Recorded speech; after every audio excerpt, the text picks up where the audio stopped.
All right, for the next tutorial here, we're going to start looking at rational equations. So rational meaning fractions and how to solve rational equations. The first one here is a fairly simple equation. We need to get x by itself, right? That's our goal here. So as you can see, we have a 2 underneath this x, and we want that hidden 1 there. So we have to get rid of the 2. So for this question, all we need to do is actually multiply by 2 on the top, and they cancel because we learned about algebraic fractions and canceling, but I have to do it to this side as well. So I have to multiply this side by 2. Now it helps you, you can put it hidden 1 there, so you have x is equal to 5 times 2 is 10, and 9 times 1 is 9, and there's our solution for the first one. So quite straightforward. Let's take another one as an example. We'll do b. Okay, so in this case we have a fraction both here on the denominator on the left side and on the right side. So we want to get rid of fractions in our equations anytime we can. So the easiest thing to do is put a 10 here, and that cancels out. But of course, we have to multiply this side by 10. And whenever you have more than one term on one side, you have to wrap the bracket up here, because we're going to FOIL in this later on. Okay? And then now, if you'd like, we can either rewrite this or handle the 5 now. So in order to make it a little bit cleaner, what I'll do is I'll just rewrite it so that it's easier to understand. So x now is on its own, and I have this 5. Now to get rid of the 5, it's the same idea, but we put a 5 up here, and that cancels that 5 because 5 divided by 5 is 1. And if we do that on the left side of the equation, we have to balance it by putting it on the right side. So now we have this 10 times x minus 1 is equal to 5x. So one of our first rules was to try and get rid of fractions, and that's what we've done here.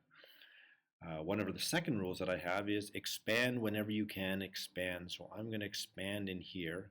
So I have 10x minus 10 is equal to 5x. All right.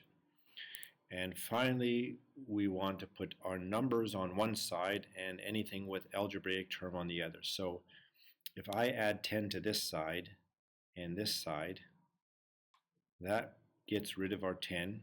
So I have on one side 10x is equal to 5x plus 10.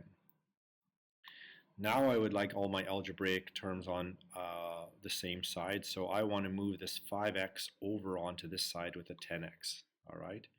So to do that, we balance the equation again. So if I subtract 5x on this side, then we have 0. But I have to subtract 5x on this side here. All right, and I'm just going to rewrite this up here. So 10x minus 5x is 5x.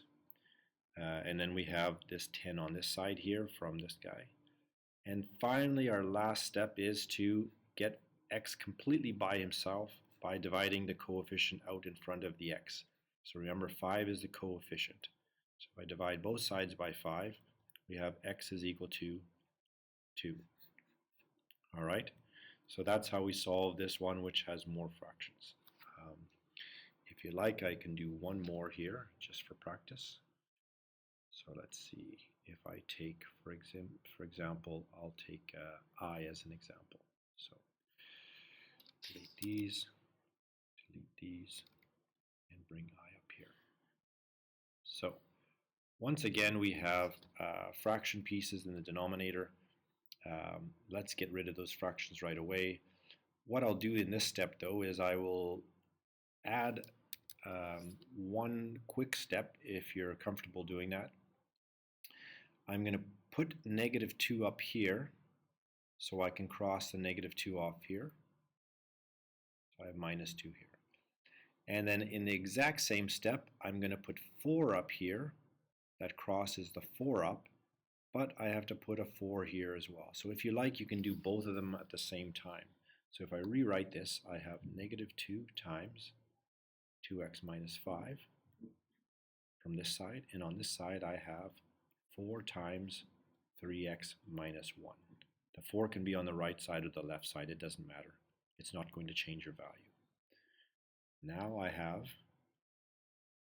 foiling in here, right? Expand, that's one of our rules. Whenever we can expand, we want to expand. So I have minus 4x plus 10, negative 2 times negative 5, and I have 12x subtract 4. Okay. Another quick trick we can do to balance the equation, I want all my algebraic terms on one side. So in this case, I would like to have him with my 12x. So I will add 4x on this side, negative 4x and 4x is 0, but I have to add a 4x on this side. At the same time, if you don't mind, I want to get this negative 4 together with a 10. So if I add 4 on this side, I have 0, but I have to add 4 on this side here. So 4 plus 10. It's positive 4, of course, plus our 10. So in the end, on this side, we have 14. On this side, we have, that's gone. 12x plus 4x is 16x. And finally, we want to divide out the coefficient in front of the x term. So I divide by 16, and we have x is equal to, and we can reduce this. If you divide by 2 on the top and the bottom, we have 7 over 8. Okay, so that's how we do some questions in exercise 6b.